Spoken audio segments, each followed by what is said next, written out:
Hello everyone, আরও একটা নতুন ব্লগ তোমাদের সাথে শেয়ার করছি। এখন বাজে রাত হচ্ছে 9:30-10টার মতন। আমরা খাওয়া দাওয়া করে বেরিয়েছি, আজকে যাচ্ছি এক জায়গায় ঘুরতে। তো তোমরা এর আগেও আমার ব্লগে দেখেছো অনেকবার, তো তাও আর কি বলে দিই চলো। তো আজকে আমরা যাচ্ছি খাটু শ্যামজি, রাজস্থানের শিখর জেলাতে অবস্থিত। ওখানে খাটু বাবাকে তো সবাই চেনো আশা করি, আলাদা করে আর বলতে হবে না। তো পুজো দিতে যাচ্ছি, সেখানেই দর্শন করতে, পুজো দিতে। আর এই যে আমাদের বাস এসে এখানে দাঁড়িয়েছিল, কিছুটা দূর আমরা হেঁটে একদম রোডে চলে আসলাম আর এখন বাসে উঠবো। তো এই যে উঠেও পড়েছি। ফার্স্টে তো আমরা ওই বাসটাতে উঠেছিলাম যেটা তোমাদেরকে দেখালাম, কিন্তু তারপর আবার বাস আমাদের চেঞ্জ হয়ে গেছে। এই যে দেখতে পাচ্ছ, এটা হচ্ছে একটা নতুন বাস। এই বাসটাই প্রথমবারই গেলাম, যতবারই গেছি আমরা ততবারই ওই বাসটাতেই গেছি। কিন্তু কি হয়েছে বলো তো, ওঠার পর জানতে পারি যে একটু প্রবলেম দেখা দিয়েছে, তাই অনেকটা দূরের পথ তো ওরা রিস্ক নিতে চাইছিল না, তাই আর কি আমাদের অন্য বাসে আর কি শিফট করলো। আর আমরা সবাই এখন বসে পড়েছি, অনেকজন এখনও আসার বাকি আছে। এখানে পেট্রোল ট্যাঙ্কি ফুল টুল করলো, এবার আমাদের বাস ছাড়ার পালা। তো রাত প্রায় অনেকটাই হয়েছিল, কারণ যে টাইমে ছাড়বে বলেছিল তার থেকেও একটু রাত হয়ে গেছিলো, যেহেতু নতুন বাস তো যার জন্য আর কি। এই বাসটা কিন্তু লাক্সারি বাস, খুব সুন্দর ছিল। আর এই যে আমরা এখন রওনা দিলাম বাবার নাম করে। তো গাড়ির মধ্যে তো হই হুল্লোড় চলতেই ছিল একদম।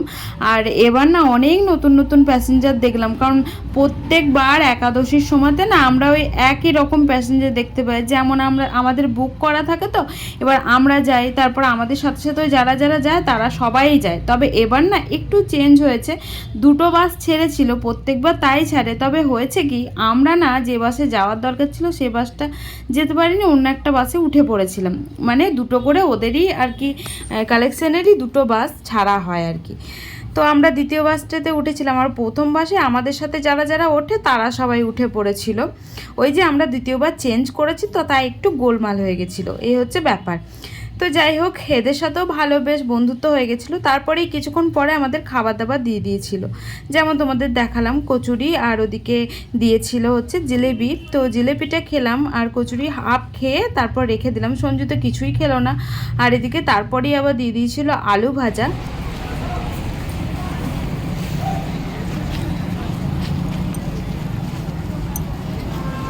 তো এখন বাজে রাত হচ্ছে 11:30 মতন। আর এখানে দাঁড়ানো হলো ওই টয়লেট, তারপর খাওয়া দাওয়া ওইসব করার জন্য, চাটা খাওয়ার জন্য। আর সঞ্জু গেছে একটু ফ্রেশ হতে। আর চা খাবো, মাথাটা যন্ত্রণা করছে, এই জায়গাটা যন্ত্রণা করছে প্রচণ্ড পরিমাণে। আর হাই রোড দাঁড়িয়েছে, মানে প্রত্যেকবার এক একটা নতুন নতুন ধাবাতে দাঁড়ায়, তো এইবারও একটা নতুন ধাবাতে দাঁড়িয়েছে। আর এবার কিন্তু বাসটা নতুন, যেটা তোমাদেরকে বললাম। তো আমরা অন্য একটা বাসে চেপেছিলাম, তারপর ওই বাসটা থেকে আর কি নামানো হয়েছে, তারপর এই বাসটাতে চাপা।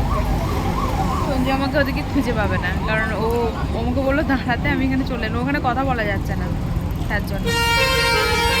চলো পরে দেখা করছি তোমাদের সাথে। জানো তো, বাসে ওঠার পর থেকেই না আমার মাথাটা প্রচণ্ড পরিমাণে যন্ত্রণা করছিল, আর সাথে ভমিটিংও পাচ্ছিল। তবে একটা গুড নিউজ তোমাদের বলি, আমার না ভমিটিংয়ের প্রবলেমটা অনেকটাই খতম হয়ে যাচ্ছে এই যাওয়া আসা করতে করতে। এটা কিন্তু একটা প্লাস পয়েন্ট আমার জন্য। ওদিকে একটু হাতে মুখে জল দিলাম ফ্রেশ হওয়ার পর, এদিকে চলে এসেছিলাম রেস্টুরেন্টটার ভেতরে। তো এখানে খাওয়া হবে চা, চায়ের সাথে সাথে আরও সবাই অনেক কিছু খেতে পারে, কিন্তু আমি আর কিছু খেলাম না।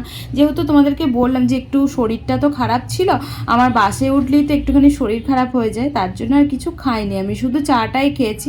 তবে চাটা খেয়ে একটা উপকার হয়েছে জানো তো, মাথাটা যন্ত্রণা করছিল, মাথাটা না ফটাকসে একদম ছেড়ে গেল।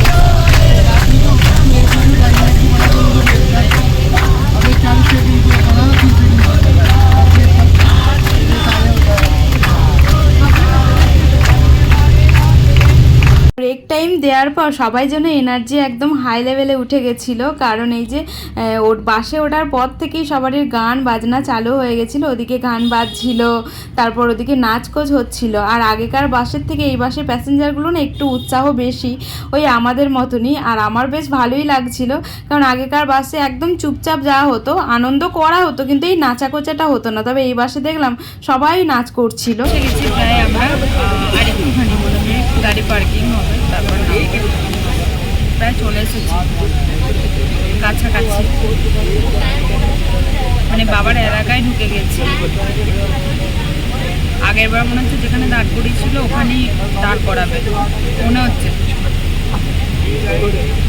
এখান থেকে যদি হাঁটতে হাঁটতে যেতে হয় তাহলেই তো বাস, কতখানা রাস্তা,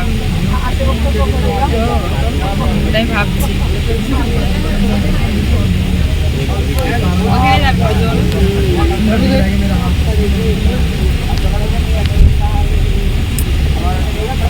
জানো তো প্রত্যেকবার মনে হয় যে কখন নামবো একটা মানে অধৈর্য ব্যাপার চলে আসে আমার মধ্যে, কিন্তু এইবারটা না আমি বুঝতেই পারিনি কখন যে আমাদের নামার সময় হয়ে গেছে, আবার নেমেও পড়েছি। ওই যে বললাম না, পুরো রাস্তাটাই আমরা আনন্দ করতে করতে এসছি, আর অনেকটা দূরেই আমাদের নামিয়ে দিয়েছিল। ওই তোমাদেরকে বলেছিলাম আগের বার আসার পর যে ওখানে নামিয়ে দিয়েছিল ভিড়ের জন্য, তো এইবারও না প্রচুর পরিমাণে ভিড় হয়েছে, যার জন্য আর কি ওইখানেই নামিয়েছে, ওই পার্কিংয়ের জায়গায় আর কি। তারপর এই হেঁটে হেঁটে যেতে হবে, তো প্রায় আমরা পৌঁছেই গেছি। অনেকটা রাস্তা হাঁটতে হয়েছিল জানো তো, আর কি সুন্দর লাগছে দেখো। এই রাত্রিবেলাতে যখন আসি না তখন আলাদাই একটা আনন্দ মানে ফিল হয় নিজের মধ্যে। তবে হ্যাঁ একটু কষ্ট হয়, সারা রাত জাগা হয় তো, তবে কষ্টটা না, আনন্দ যখন থাকে তখন এই কষ্টটা কিছু মনেই হয় না। তো এই যে বাবার একদম গেটের সামনে আমরা চলে এসেছি, এখানে সবাই ফটোটা তুলবে, যেহেতু আমরা ট্রাভেল এজেন্সির সাথে এসেছিলাম সবাই মিলে একসাথে। তবে হ্যাঁ প্রত্যেকবার আমাদের হয় কি ওই দাদাটাই আমাদের সাথে থাকে, বাকি আর কাউকে সাথে দেখতে পাই না। এই যে দেখতে পাচ্ছ এই দাদাটাই আমাদেরকে মানে গাইড করে করে নিয়ে। আসলে কি হয় বলো তো, বাস থেকে নামার পর তো কিছু দূর আমরা একসাথেই থাকি, তারপর যখনই আর কি সবাই পায়ের স্পিড বাড়িয়ে দেয়, এবার সবাই তো সবারই মতো হাঁটতে পারে না জোরে জোরে, যারা একটু জোরে হাঁটতে পারে তারা আগে পৌঁছে যায়, যারা একটু আস্তে আস্তে হাঁটে তারা একটু লেটে পৌঁছায়। যেমন হচ্ছে এই দাদাটা কিন্তু খুব জোরে জোরে হাঁটে, আর এই দাদাটা দৌড়াতে আমরাও কিন্তু খুবই জোরে জোরে হাঁটি, তাই আমরা তিনজন সবসময়তেই সাথে থাকি, বাদবাকি আর কাউকে দেখতে পাই না। আর এই যে এখন চললাম বাবার কাছে ফুল নিয়ে, অনেকদিন পরই ফুল নিলাম, আর ফুলের মধ্যে জল ছিটিয়ে দিয়েছি, কি ভালো লাগছে তাই না। দুটো ফুল নিলাম আমার আর সঞ্জুর জন্য।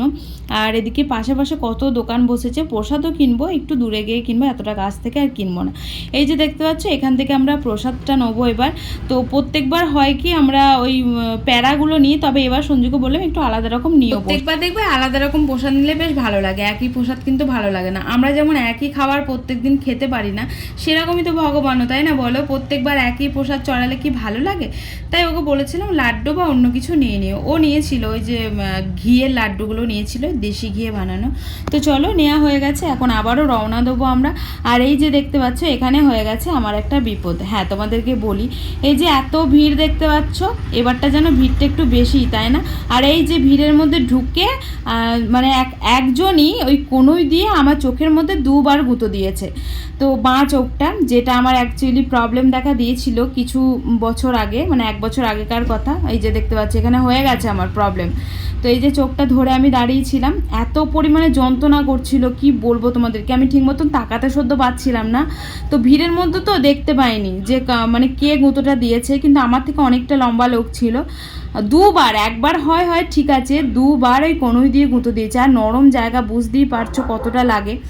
আর প্রচণ্ড লাগছিল, যন্ত্রণা করছিল, চোখ দিয়ে জল বেরোচ্ছিল অনবরত। তারপর তো কিছু দূর যাওয়ার পর একটু ওই ভাপ দিলাম, তারপর ঠিক হলো। আর এই যে এখন লাইনে দাঁড়িয়েছি, আর আমাদের বেশিক্ষণ লাইনে দাঁড়াতে হয়নি, কারণ এই লাইনটা না খুব তাড়াতাড়ি যাচ্ছিল। তো আমরা তো ভেবেছিলাম প্রথমে যে একদম সামনের দিকে দাঁড়াবো, কিন্তু সামনের দিকে এমনিতে জায়গাও পাইনি, আর ওই ভিড়ের মধ্যেও মানে আমরা ঢুকেছিলাম ঠিকই, কিন্তু সবারই ওই চাপাচাপিতে না আমরা মানে 5 নম্বর লাইনে চলে এসেছিলাম। যাই হোক ভালোভাবেই দর্শন হয়েছে, এই যে দর্শন করা হয়ে গেছে, ওটা তোমরা শর্টে দেখতে পাবে। এখন বেরিয়ে চলে আসলাম পুজো টুজো দিয়ে। পুজো দেওয়া তো বলতে এখানে শুধু ভগবানকে প্রসাদটাকে দেখিয়ে দেওয়া হয়, ব্যাস ওইটুকুই।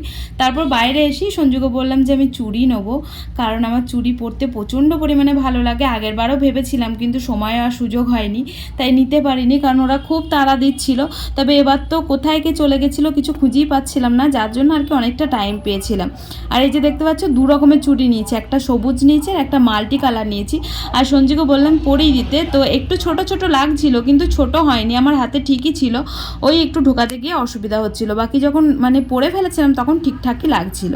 তো চলো এখান থেকে যাবো আবার ওর একটা ব্রেসলেট কিনতে, কারণ ও বললো যে ও আগের বারও এসে আর কি ব্রেসলেটটাকে পছন্দ করেছিল, কিন্তু আগের বারে আর নেয়নি, তবে এবার ভাবছি আমি কিনেই দেবো। তো ও নিতে চায় না কোনো জিনিস, এবার জোর করে ওকে একটা ব্রেসলেট কিনে আমি দিয়েছি, আর সেটাও তোমরা শর্টে দেখতে পাবে। তো এখন যাব আমরা পুরো একদম বাসের কাছে, কারণ আমরা অনেকক্ষণ ওয়েট করেছিলাম সবারই জন্য, যেহেতু সবাই একসাথে তো আসিনি, আমরা একটু আলাদা আলাদা হয়ে গেছিলাম। তারপর দাদাটা বললো যে চলো আমরা বাসে গিয়ে একদম বসি গা। আমরা চলে এসেছি পার্কিংয়ে আর কি। আর আমরা ফার্স্টে ভাবছিলাম যে হয়তো আমরাই লেট করেছি, বাট এখনও দেখছি কেউই আসেনি, আমরাই ফার্স্টে চলেছি, সবার ফার্স্টে। চলো বাসে গিয়ে বসি, প্রচণ্ড গরম করছে, আর মানে এই জামাটা পরে আমার বেশি গরম করছে, পুরো হাতওয়ালা, তার মধ্যে এই জামাটা এমনিতেই গরম, যখন এসেছিলাম তখন ঠান্ডা ঠান্ডা ছিল, তো তারপর হাঁটার পর গরম করছে, এখনও ঠান্ডাই আছে কিন্তু যেহেতু হেঁটেছি। তো এত গাড়ি এখানে, বাস খুঁজে পাওয়া মুশকিলের ব্যাপার, কোথায় বাস সেটাই খুঁজে পাচ্ছি না, কত গাড়ি দেখো, কেউ খুঁজে পাচ্ছে না বাস।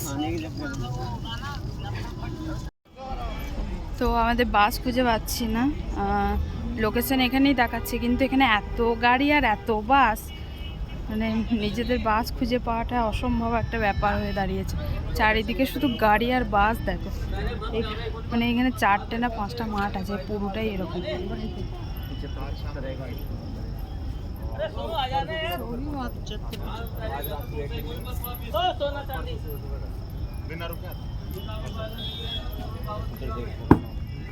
খুঁজে পাচ্ছি না, গাড়ি খুঁজে পাচ্ছি না, পরে দেখা করছি, খুঁজি একটুখানি, তারপর। কি বিরক্তিকর ব্যাপার, 4:30 বাজতে চললো, বাসে গিয়ে বসলেও তো একটু শান্তি, এত গরম করছে।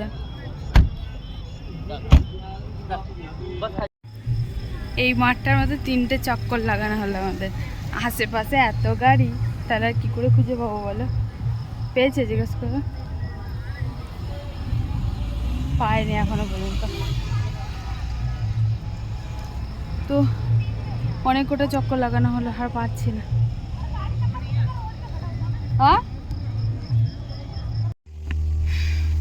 প্রায় 2 ঘন্টা হাঁটার পর অবশেষে বাস পাওয়া গেল, এখন 4টে বাজে, 2:30 থেকে বাস খুঁজছি, বিরক্তিকর একটা ব্যাপার। তো চলো পরে দেখা করি তোমাদের সাথে, জল খাবো। তো হ্যাঁ, যেটা বলছিলাম, এখন ওই যে বাজে বললাম যে তোমাদেরকে 4টে মতন, আর আমরাই ফার্স্ট এসছি, আমাদের মতনই মনে হয় সবাই বাস খুঁজে পাচ্ছে না, জানো তো, হ্যাঁ পুরো একদম অন্ধকারে, আর একদম সামনের দিকে দাঁড় করানো আছে, তো কি করে খুঁজে পাবে? ওদেরও মনে হয় সেম অবস্থাই হচ্ছে, আমাদের লোকেশন দেওয়ার পরেও বলে না, মানে উল্টো পাল্টা লোকেশন দেখাচ্ছে, লোকেশন দেওয়ার পরেও লোকেশন ট্র্যাক করতে পারছে না, তার জন্য এতটা টাইম লাগলো, পায়ের সুতো পুরো ছিঁড়ে গেল হাঁটতে হাঁটতে, ভাবা, শুধু ঘুরে যাচ্ছি, গোলে শুধু পাক মেরে যাচ্ছে, একটুখানি জায়গা নাকি, তাই কত বড় একটা এরিয়া। যাই হোক চলো, এই দেখো চুড়িগুলো কি ভাল লাগছে তাই না, 2 রকমের নিলাম, এই সবুজটা নিয়েছি আর এইটা নিলাম, তো এটা মোটাটা মাঝখানে পরে তারপর এই সবুজ দুটো পরতে হবে, ভালো লাগবে তাহলে বলে। তো চলো, আর হ্যাঁ দাঁড়াও, ওরকম করে দেখি না, ওই যে দেখতে পাচ্ছ ওইটা, মানে আমি কিনে দিলাম ওকে, আমার খুব ভালো লাগে কড়াগুলো পরলে। তো চলো পরে দেখা করছি আবার তোমাদের সাথে, পরে দেখা করবো কিনা তাও জানি না, যাই হোক পরে আবার দেখা করছি, চলো। খিদে পেয়েছে আমার প্রচণ্ড, জল খাবো একটু, আর ওই কচুরি আছে, একটু কচুরি খাবো, টাটা।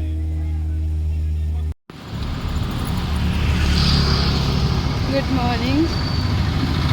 তো বাসে উঠে ঘুমিয়ে গেছিলাম, কখন বাস পৌঁছেছে কখন ছেড়েছে কিছু বলতে পারবো না, 4:30 দিকে ছেড়েছে এটুকু মনে আছে, আমরা মানে পৌঁছে গেছি বলতে আমাদের নামিয়ে দিল, এখন এখান থেকে একটুখানি যেতে হবে আমাদেরকে, তারপর আর কি পৌঁছাবো।